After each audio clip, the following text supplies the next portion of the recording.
1, hey, 2, hey, 1, hey, 2, hey, 3, hey, 4, hey, ho, hey, ho, hey, ho, hey, ho. Everybody get up.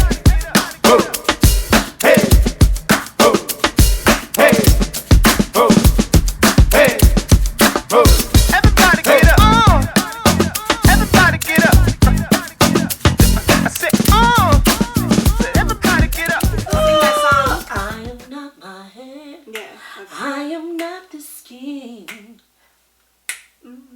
that lives within. Mr. James for the hookup. King, you know what's up. I know. Yeah, we got cut off for a minute there. But we're back. And we was talking about Tracee Ellis Ross, and then you mentioned who has a hair product line now. Yes. A natural hair product line. And I love the fact on Blackish that she keeps it real about their hair. Like we were talking about Marseille Martin and her did that whole. And Jill Scott was the hairstylist. Yeah. Jill's hair. Oh, I love Jill's hair. I love Jill Scott. We can just. And then, there's Viola Davis, and we were talking about How to Get Away with Murder when she pulled out that wig. And it was like, yes! Yes! Show them the truth. Yes! And beautiful all the way down to the bone, natural. Yes. And whatever. She had no makeup on in one scene, and I was like, this is what we look like for real, because I've seen stars that I just like admire, and then I see them without makeup, and I'm like, wow. You're completely different. You don't even look the same. Magic of makeup, and that's what magic makeup is for. But I want to see your authenticity, and I think that I love playing in makeup, but I don't wear makeup every day. I'm just not into that. So. I used to, but then I became a teacher. Yeah.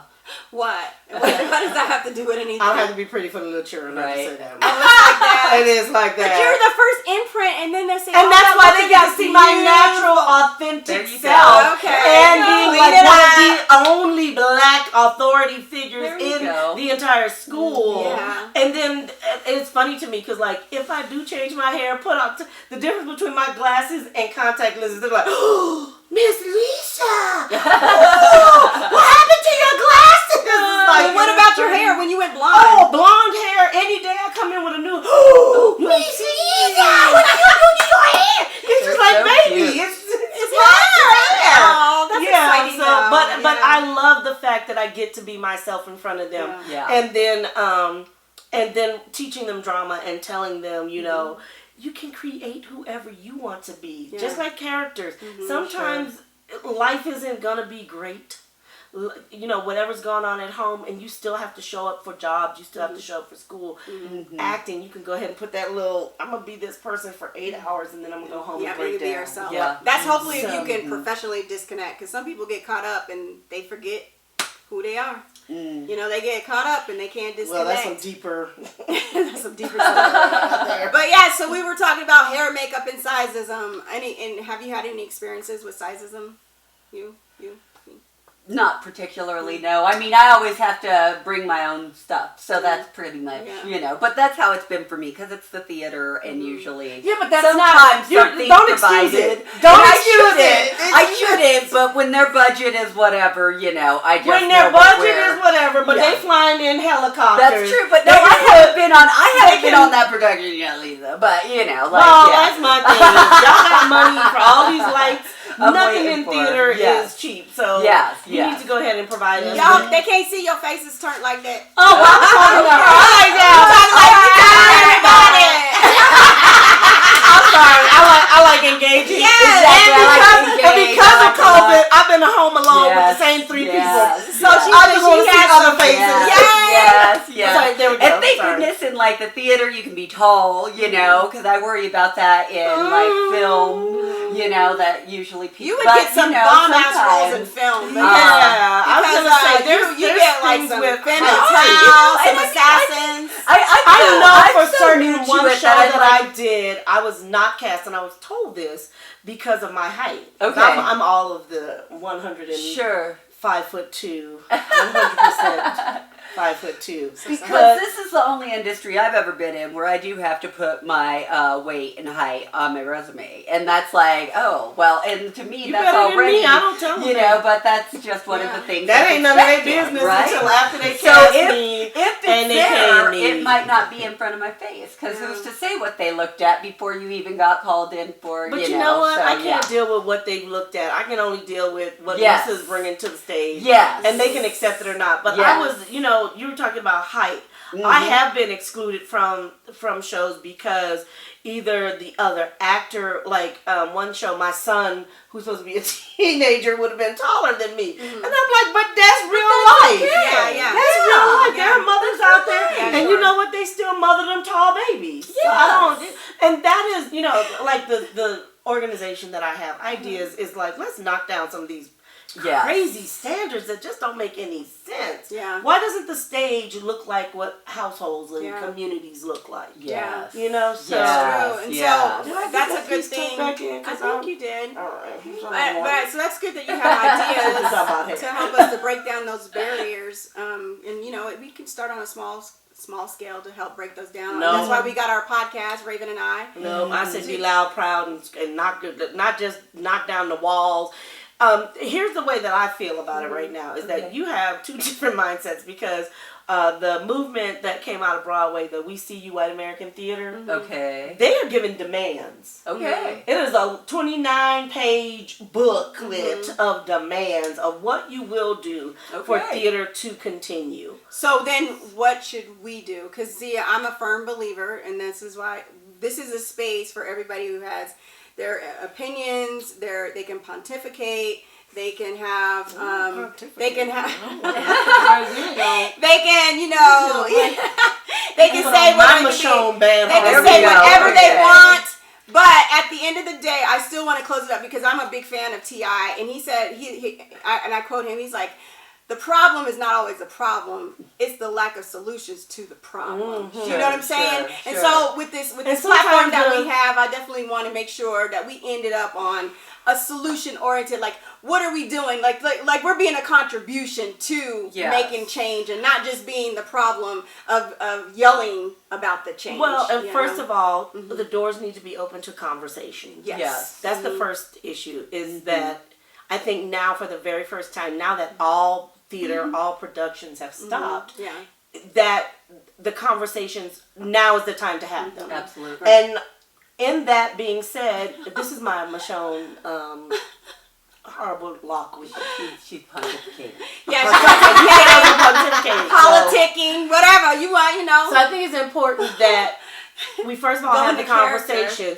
But and I've always been a proponent of if you see a problem, come in with a solution. Don't come in with just, I'm just mad. You didn't pick me and you made me do that. Nobody wants to hear that. So if you don't go in the door with a solution. So some of the solutions are, first of all, pay us for our work. If I come in with a wig, reimburse me for that wig. If I am paid, if I'm doing my makeup and everybody else is getting their makeup done, pay me what you was gonna pay that makeup artist so I can come in prepared. Right. You know, provide me the same concessions that you're giving everybody else. Right. And moreover, amplify that by bringing in, first of all, black hairstylists and black makeup artists who know what they're doing. Yes. Yeah. And that would be very helpful. Put that in your budget.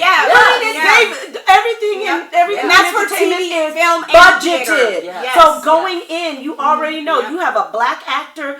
Oh my gosh, we didn't even get into the men's hair.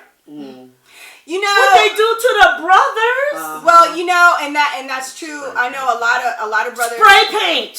What the hell is that?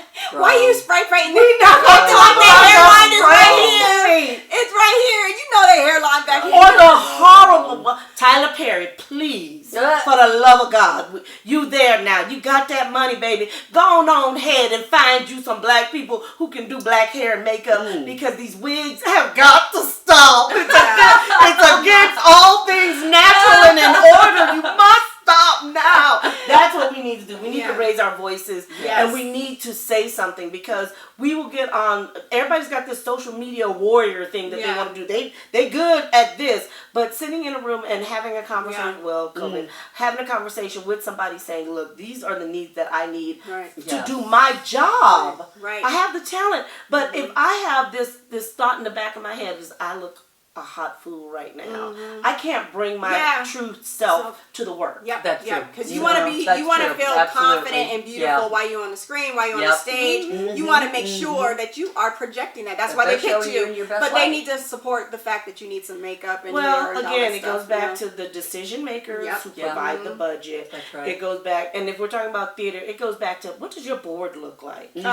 Is your board diversified? Because I'm gonna tell you right now, if you have any of these 3 black women on your board, when you say I'm gonna do Color Purple, the musical, the first thing we're gonna be like, okay, so Miss Seeley and Sophia and what's Push the Button? What's her name? The Suge Avery. Suge Avery and all the singing sisters.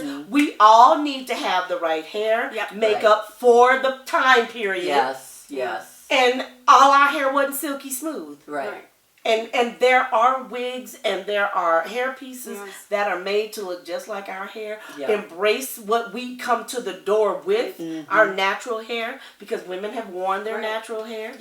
You know? And listen to us. We know. That's the thing. If you don't open those conversations, and if I go into another theater company and they're like, well, we're in 1960s, but we don't have the budget for that, then why are you doing this show? Right. If you can't cast it, if you can't properly costume it, wig it, and make sure everybody has, like, theater is different. We all do our own makeup. There's no whole team that's doing makeup. But that is something that should be thought about when they're doing compensation.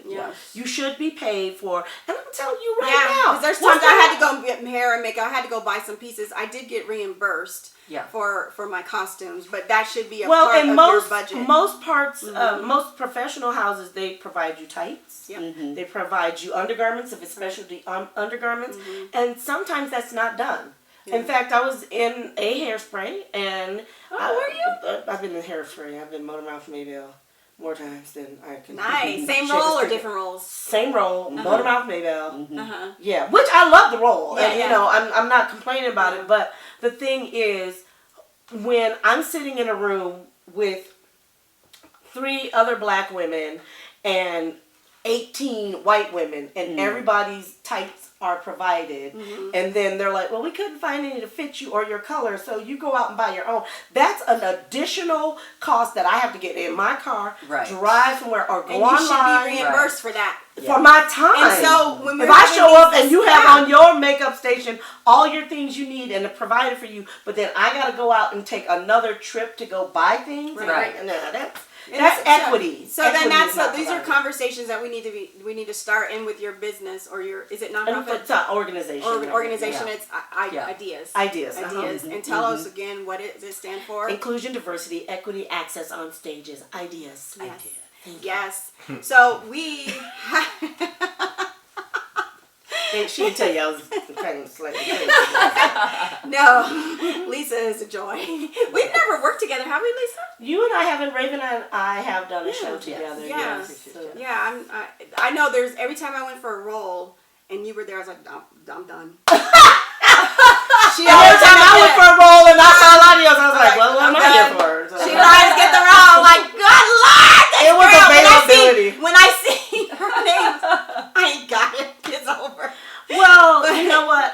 Thank you. I appreciate that, and I always want to lift all of us, because that's the other thing, is the scarcity and the lack of roles. Yeah, sure. Because American theaters, we refuse to see friendships being more than just the black girl who's the heavy or the funny friend or the comic relief. Yeah, sure. You know.